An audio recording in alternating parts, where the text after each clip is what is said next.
Hello दोस्तों, आज की नई वीडियो में आपका फिर से स्वागत है। आज की वीडियो में हम पढ़ने वाले हैं विद्युत क्षेत्र के बारे में। मतलब विद्युत क्षेत्र किसे कहते हैं। तो सबसे पहले हमें कूलाम के नियम की जानकारी होना आवश्यक है। कूलाम भाई साहब ने बताया था कि अगर दो आवेशों को पास पास रखा जाता है तो उनके मध्य एक बल कार्य करता है। या तो वो बल आकर्षण बल होगा या फिर प्रतिकर्षण बल होगा। तो इसी के आधार पर इन्होंने बताया कि किसी आवेश के चारों ओर का हुआ क्षेत्र, मान के चलेंगे हमारे पास कोई आवेश है, किसी आवेश के चारों ओर का हुआ क्षेत्र जहाँ पर कोई अन्य परीक्षण आवेश लाने पर, ये परीक्षण आवेश है। क्या है ये? परीक्षण आवेश। परीक्षण आवेश क्यों कह रहे हैं? क्योंकि ये इस आवेश की तुलना में बहुत छोटा आवेश होता है। क्लियर है? तो इसकी डेफिनेशन बनाएंगे, किसी आवेश के चारों ओर का हुआ क्षेत्र जहाँ पर कोई अन्य परीक्षण आवेश रखने पर यह आकर्षण या प्रतिकर्षण बल का अनुभव करता है, विद्युत क्षेत्र कहलाता है। मतलब अगर हम इस आवेश के चारों ओर कहीं पर भी इस परीक्षण आवेश को रखेंगे तो या तो ये आकर्षण बल का अनुभव करेगा या फिर ये प्रतिकर्षण बल का अनुभव करेगा। क्यों करेगा? क्योंकि इसके आसपास कोई ना कोई क्षेत्र होगा, तो उसी क्षेत्र को हम विद्युत क्षेत्र कहते हैं। यहाँ पर ये आवेश जो अपने चारों ओर विद्युत क्षेत्र उत्पन्न कर रहा है, इसे हम कहेंगे स्रोत आवेश। क्या कहेंगे? स्रोत आवेश। और इस आवेश को कहेंगे हम परीक्षण आवेश। परीक्षण आवेश। क्लियर है? अगर हम इसकी डेफिनेशन बनाएं तो इसकी डेफिनेशन बनाकर लिख सकते हैं, किसी आवेश के चारों ओर का हुआ क्षेत्र जहाँ पर कोई अन्य परीक्षण आवेश रखने पर यह आकर्षण या प्रतिकर्षण बल का अनुभव करता है, विद्युत क्षेत्र कहलाता है। क्लियर है? अब पढ़ेंगे हम विद्युत क्षेत्र की बल रेखा। तो इसमें लिखेंगे हम विद्युत क्षेत्र की बल रेखाएं। विद्युत क्षेत्र की बल रेखाएं किसे कहते हैं? विद्युत बल रेखा विद्युत क्षेत्र में खींचा गया वह काल्पनिक निष्कोण वक्र है जिस पर पृथक्कृत स्वतंत्र एकांक धनावेश गमन कर सकता है। इसका मतलब ये है कि यहाँ पर मान के चलेंगे कोई हमारा विद्युत क्षेत्र है। क्या है? विद्युत क्षेत्र। विद्युत क्षेत्र में खींचा गया वह काल्पनिक निष्कोण वक्र, मान के चलेंगे ये कुछ काल्पनिक निष्कोण वक्र है जो विद्युत क्षेत्र में खींचा गया है। यहाँ पर हमें ये तो पता है कि काल्पनिक किसे कहते हैं, जिसकी हम कल्पना करते हैं, लेकिन निष्कोण वक्र क्या होता है? निष्कोण वक्र का मतलब होता है बिना कोण के। बिना कोण का मतलब ये रेखाएं ऐसे नहीं चल सकती हैं, ऐसे कोई कोण बनाते हुए, ना ही ऐसे चलेंगी।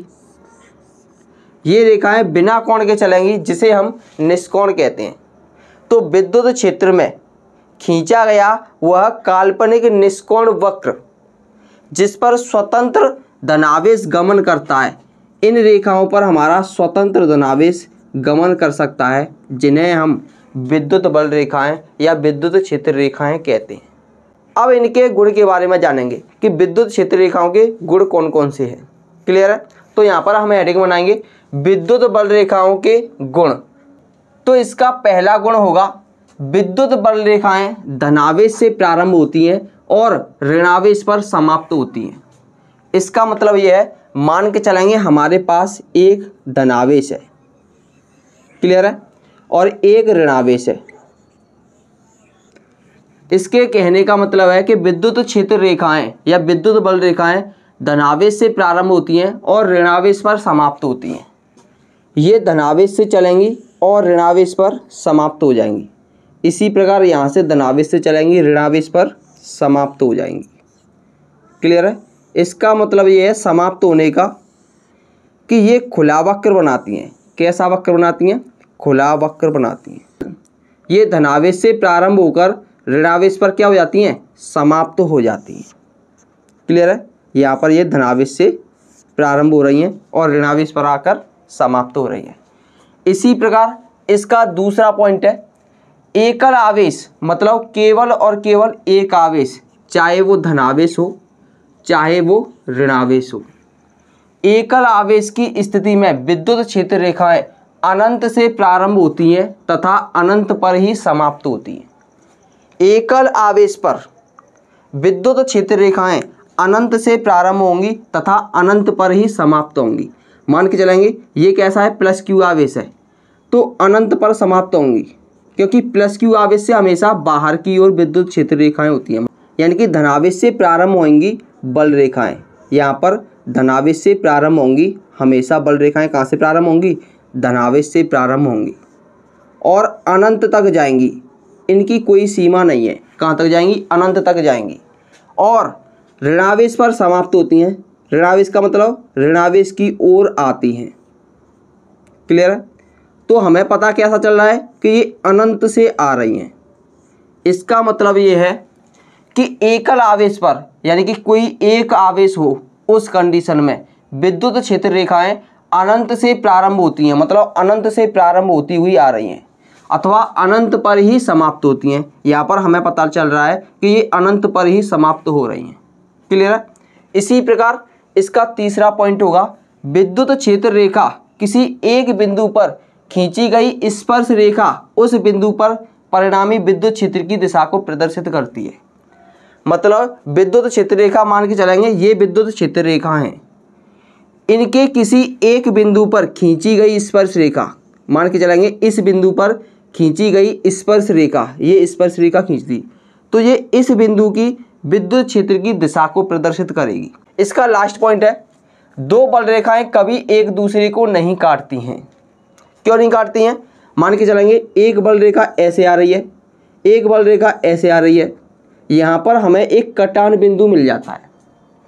तो यहाँ पर अगर हम स्पर्श रेखा खींचें तो दो स्पर्श रेखाएं प्राप्त होंगी, दो स्पर्श रेखाएं प्राप्त होंगी जो दो दिशाओं को प्रदर्शित करेंगी, जो कि असंभव है, क्योंकि एक बिंदु पर केवल और केवल एक ही दिशा को प्रदर्शित कर सकते हैं। यानी कि केवल और केवल एक ही दिशा होती है एक बिंदु पर, ये दो दिशाओं को प्रदर्शित करेगी, ये असंभव है। तो इसका कहने का यही मतलब है। इसको फिर से पढ़ेंगे, दो बल रेखाएं कभी एक दूसरे को नहीं काटती हैं, क्योंकि कटान बिंदु पर दो स्पर्श रेखाएं खींची जा सकती हैं। दो बल रेखाएं कभी एक दूसरे को नहीं काटती हैं, क्योंकि कटान बिंदु पर दो स्पर्श रेखाएं खींची जा सकती हैं, जो दो दिशाएं प्रदर्शित करेंगी, जो कि असंभव है, जो दो दिशाएं प्रदर्शित करेंगी, जो कि असंभव है। अब इसमें हम पढ़ेंगे विद्युत क्षेत्र की तीव्रता। क्या पढ़ेंगे? विद्युत क्षेत्र की तीव्रता। तो आइए देखते हैं विद्युत क्षेत्र की तीव्रता किसे कहते हैं। हमने पहले ही पढ़ लिया है। मान के चलेंगे हमारे पास कोई प्लस क्यू आवेश है, तो इसके चारों ओर एक क्षेत्र होगा जिसे हम विद्युत क्षेत्र कहते हैं। क्लियर है? अगर किसी परीक्षण आवेश को इसमें रख दिया जाए तो उस पर एक बल कार्य करेगा। मान के चलेंगे परीक्षण आवेश हमारा ये है, अगर किसी परीक्षण आवेश को इसमें, यानी कि इस विद्युत क्षेत्र में रख दिया जाए तो इस पर एक बल कार्य करेगा, वो होगा F, तथा परीक्षण आवेश के अनुपात को विद्युत क्षेत्र की तीव्रता कहते हैं। इसे हम E से प्रदर्शित करते हैं। अगर हम इसकी डेफिनेशन बनाएं तो लिख सकते हैं, विद्युत क्षेत्र में किसी परीक्षण आवेश को रखने पर इस पर लगने वाले बल F और परीक्षण आवेश के अनुपात को विद्युत क्षेत्र की तीव्रता कहते हैं। इसका मात्रक न्यूटन प्रति कूलम होता है। अगर हम ये डेफिनेशन ना लिखें तो एक और डेफिनेशन लिख सकते हैं कि एकांक परीक्षण आवेश पर लगने वाले बल को विद्युत क्षेत्र की तीव्रता कहते हैं। क्या कहेंगे? एकांक परीक्षण आवेश पर लगने वाले बल को विद्युत क्षेत्र की तीव्रता कहते हैं। इसे हम E से प्रदर्शित करते हैं। इसका मात्रक न्यूटन प्रति कूलम होता है। क्लियर है?